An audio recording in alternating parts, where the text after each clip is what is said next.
welcome back to Sean's Thoughts. I trust that you are doing extremely well today, as I am always attempting to. Well, today I've brought you back to another rainy day, which I'm amazed by. I once again saw another hummingbird just a few minutes ago flying around my patio. And yeah, I really love to see hummingbirds, especially in winter. It's quite odd when we see things that are so out of season. Like, for instance, last month I saw an entire, I don't know, an entire array, or I don't even know what words to call them, but I was walking down the road, and on my left-hand side I came across this large buzzing sound, and amazingly enough, I turned around or turned to look at it, and this entire bush was filled with different kinds of bees. It wasn't just the one bee that I often see, which is the little, I don't know what name to call them, but the standard bee. There was fuzzy bees and black bees, and there was just so many different bees, and they were all just energetically working in almost frigid temperatures, doing what bees do, I guess, collecting pollen and stuff. And keeping in mind, this was in Canada, in Western Canada, in winter, on a cold day.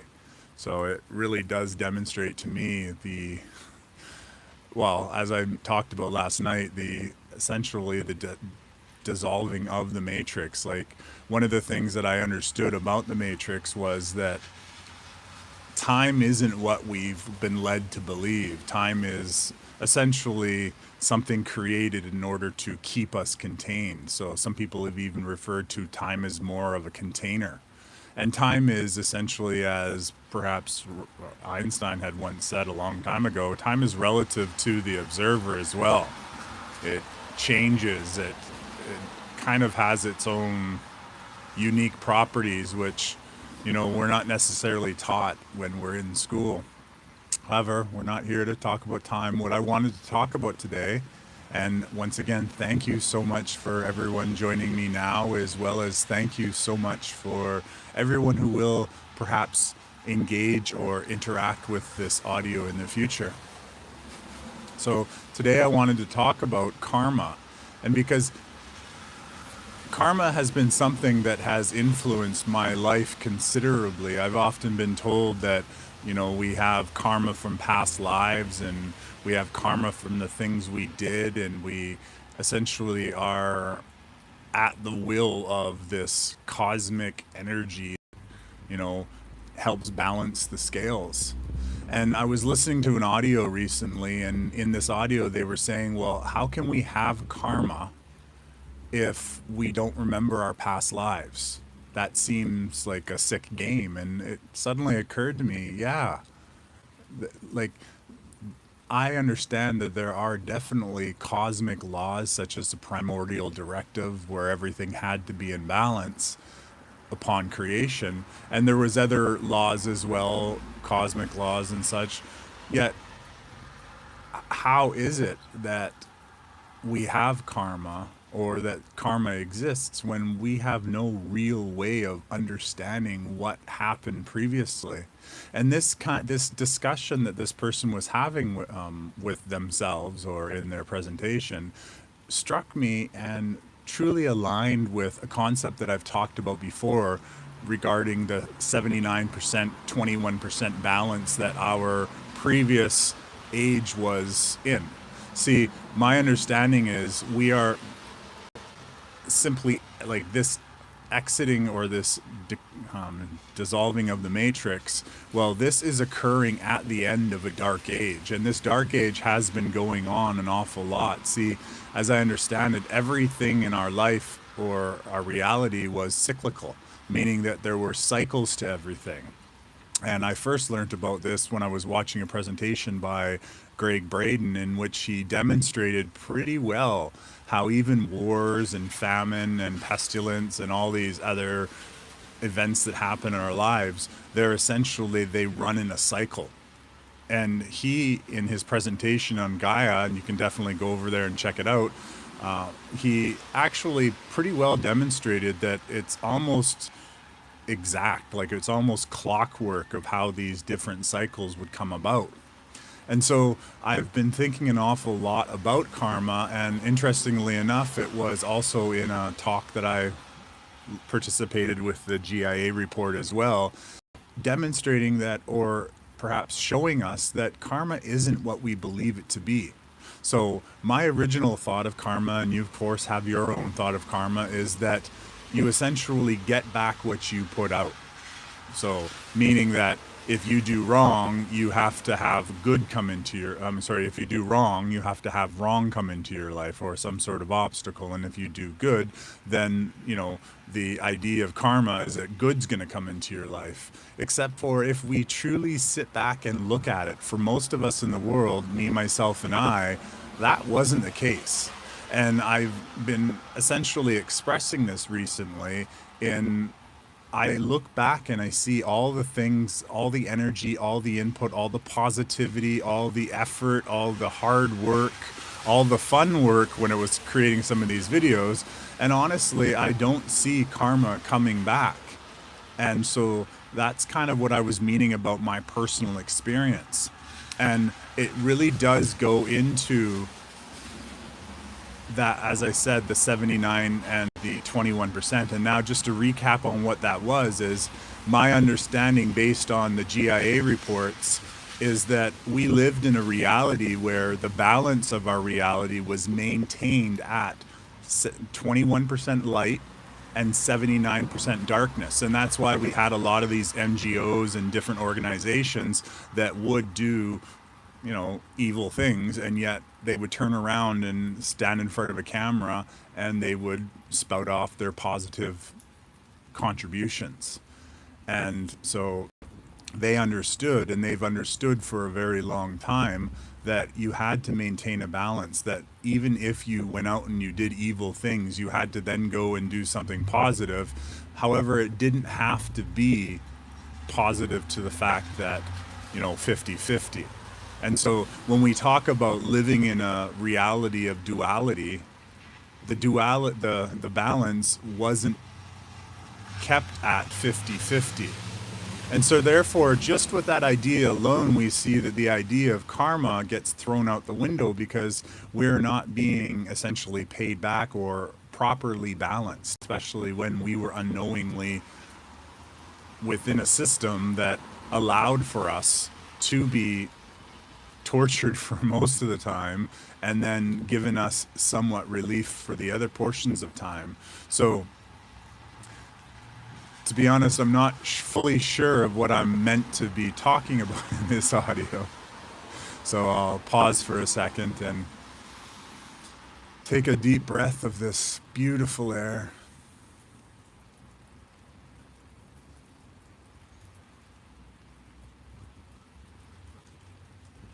So have you ever felt that karma was completely balanced? Have you ever felt that every positive thing came back to you and every negative thing came back to you? See, when we look back in our history and more of this history is unfolding, we'll see that even though things right now seem very challenging and trying, and the news and the AI propaganda, which is all over social media, all their bots, and actually, interestingly enough, the new Superman movie kind of gave us a really good understanding of what's actually happening. If you did see the movie, towards the end of the movie, you get to move into what they call a world, well, what the GIA report referred to as a world. And there were a whole bunch of monkeys who were sitting at computer terminals, and they're referenced as that they were being the bots, and they were all told to, create all this distortion on social media. And in a sense, that's what a large part of our world is like. We have a lot of influencers and such that perhaps aren't even human. Actually, there was a video on UNN News recently, and it was talking about all of the deep fakes that are present. And they even showed videos of different politicians. There was this one video of Trump, Putin, and Xi Jinping, and they were all sitting there on a beach. And these deep fakes truly do look like and sound like, because unknowingly to us, AI has been an influence in our media. I've seen news coverage where you could tell it was green screen, and you could see microphones go through the hands of the people that were speaking. And this particular one was the president before Trump. I forgot his name. Anyways, so it definitely has influenced. But now going back to karma.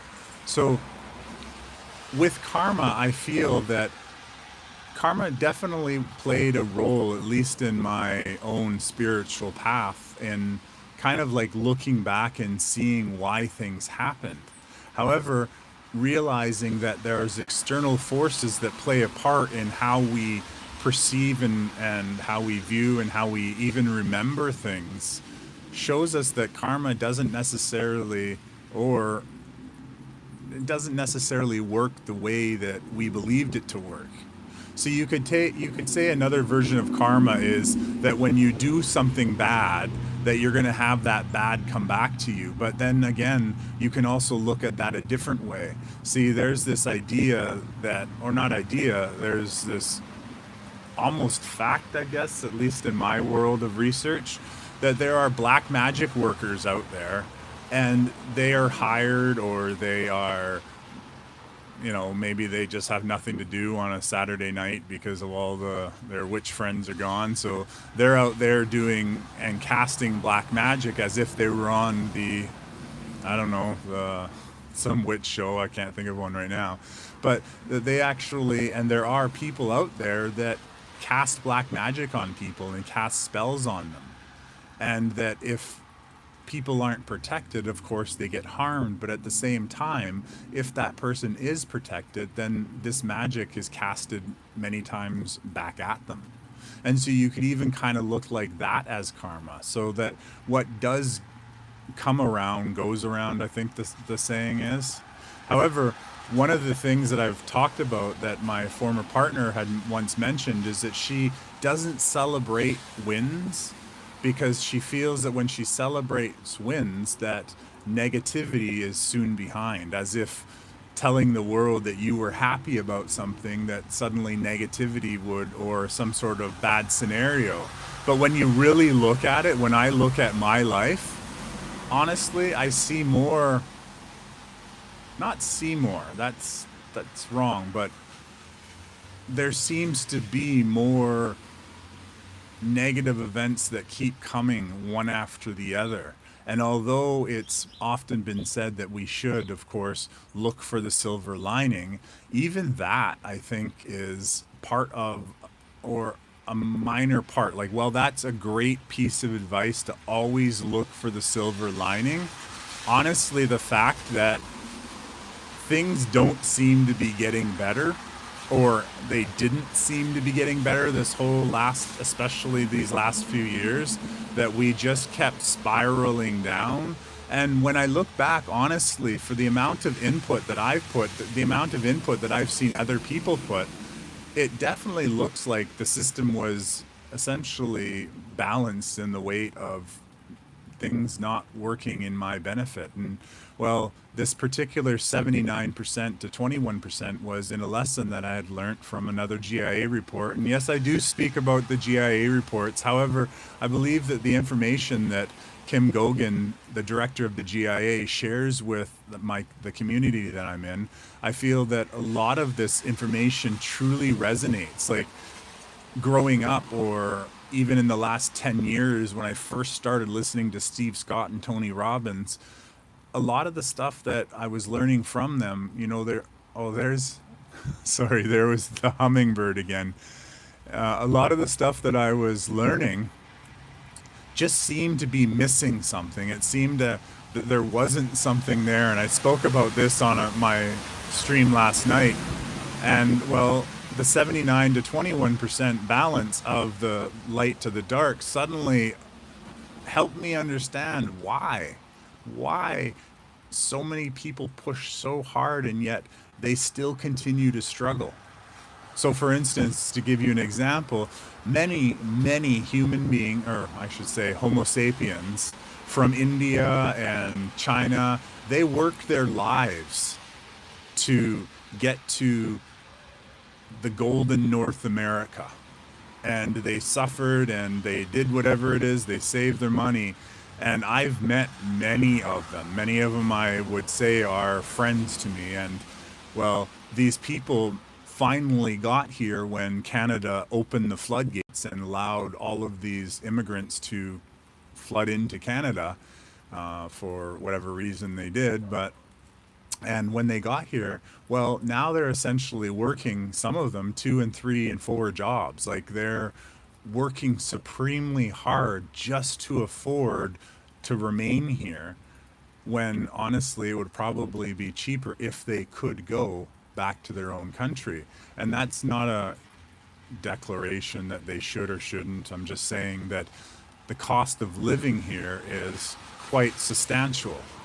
And it really shows once again that imbalance. So even when we believe that, things are starting to go our way, they essentially don't. And I'm not trying to be negative. This is definitely a gentle topic because it is important 100% for us to remain at a high vibration. And what I mean by that is to remain positive regardless of what the circumstances are, to look for that silver lining. And that's why that is important to do that.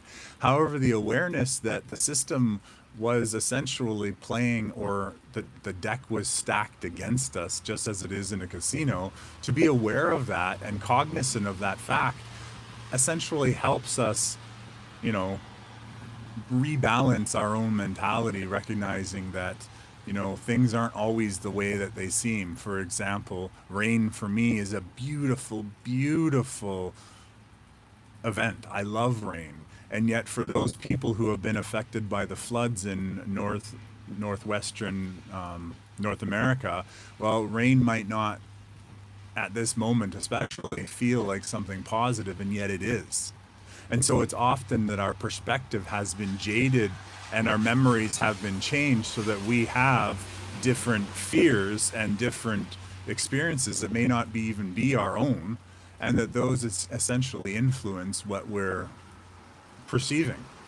And so back to with karma, I think that, well, I honestly think that, or I believe more so, that life is supposed to be and will be considerably better than this. See, part of the Matrix was that whole idea of karma. And it was the idea that we were somehow to blame for what had happened. And I think that there has been a lot of shame and guilt programming within us. And all the way back to the Adam and Eve story, where essentially the blame was put on Eve, the feminine, the woman in the situation, for all of the issues that came afterwards because she took the apple of knowledge. Like she took the information from the snake or whatever that gave it to her. And they have essentially used this shame and guilt to continually bring us down. And often when, especially recently, I've looked at karma and I essentially see that that's the same way, that somehow we're being blamed for things that happen to us. And that no matter how good some of us are, essentially we keep having these negative things happen, which eventually leads to Darth Vader joining the dark side.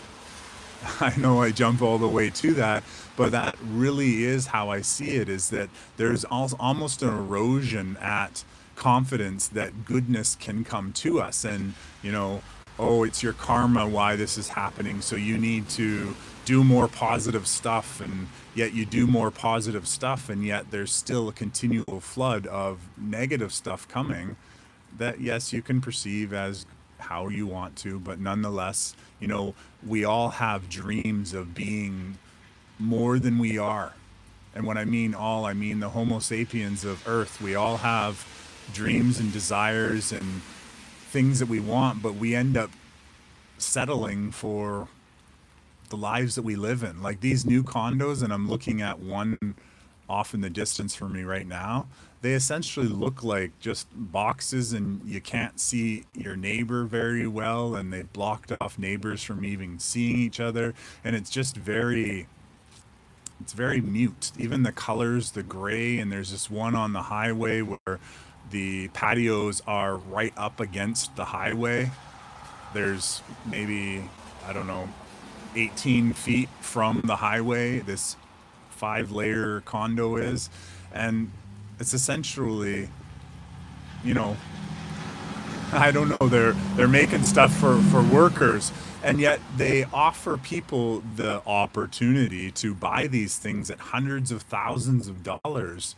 And that's not life. Life is meant to be surrounded by trees and animals, and well, it's supposed to be a lot better than it is for this. And so I write this, or I record this audio perhaps to dissuade us from casting and guilt upon us because of the things that are happening in our life. See, perhaps this audio comes at an interesting time because I mentioned in my last audio, and I definitely recommend that you go back and listen, I do believe that we are exiting the matrix. Now, what that means, or what we see in the coming weeks, that's to be seen. However, I believe that a lot of things that even I talked in my previous podcasts is, and hopefully will, become mute, because I believe that the Garden of Eden is returning. Actually, my understanding is it was located between Iraq and Iran, and it started to spring its living waters. And waters I see very similar to what the water that's found inside of celery, the celery herb. And this particular water has a different amount of life force in it. And that these springs started flowing again. And I even got information of this particular area where I was told the Garden of Eden was by an Iranian woman who told me when she was a young child that they were allowed to go and drink the water, and it actually help people heal. Anyways, so that this water is actually coming back into our water cycle, and perhaps that is why there is so much flooding and rain throughout the planet, that God is simply trying to get living water, which is, and perhaps once was, part of our entire world. So I'm gonna leave it there.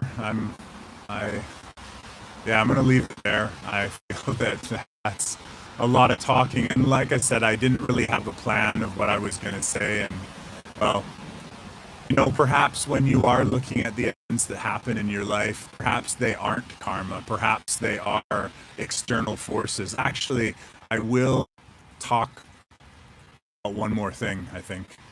There's a book that I read called The Untethered Soul, and it was by an author named Michael Singer, I believe.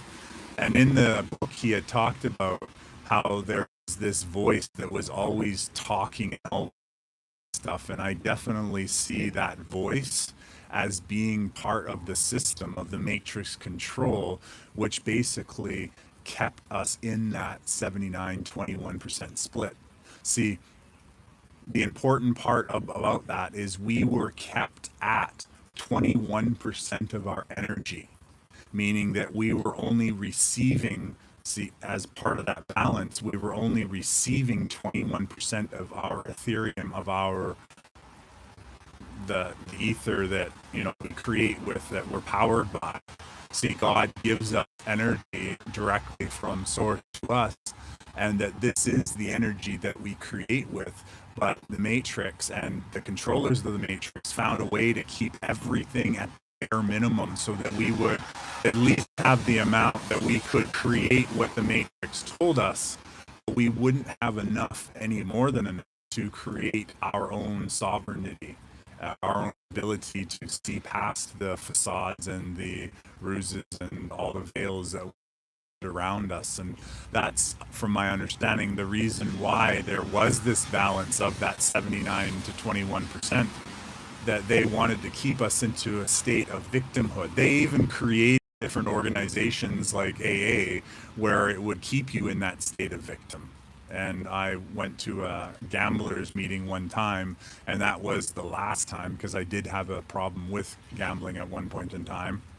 And the whole conversation was very centralized around, endorsing the victim, essentially. At least that was my perspective. And I have talked to alcoholics who did go to AA meetings, and they concurred that that was their sentiment. However, we have been kept in this state of victimhood, believing that there was someone else to blame.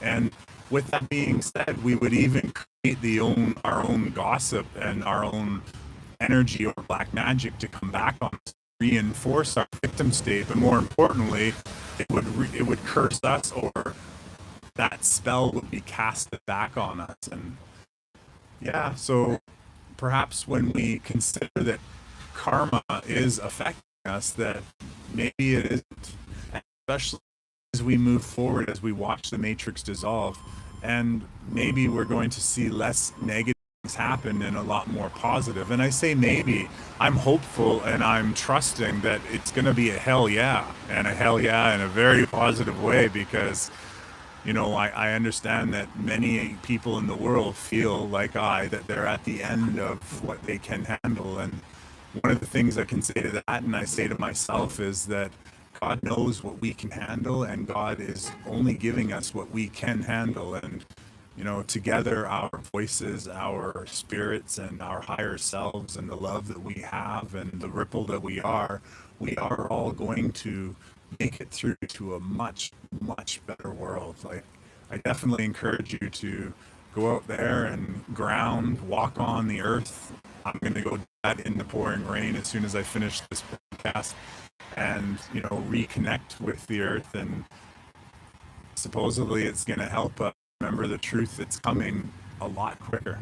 So thank you so much for sharing your attention with me and with the rainy trees, the beautiful ways that all the branches keep branching out and keep branching out and keep branching out.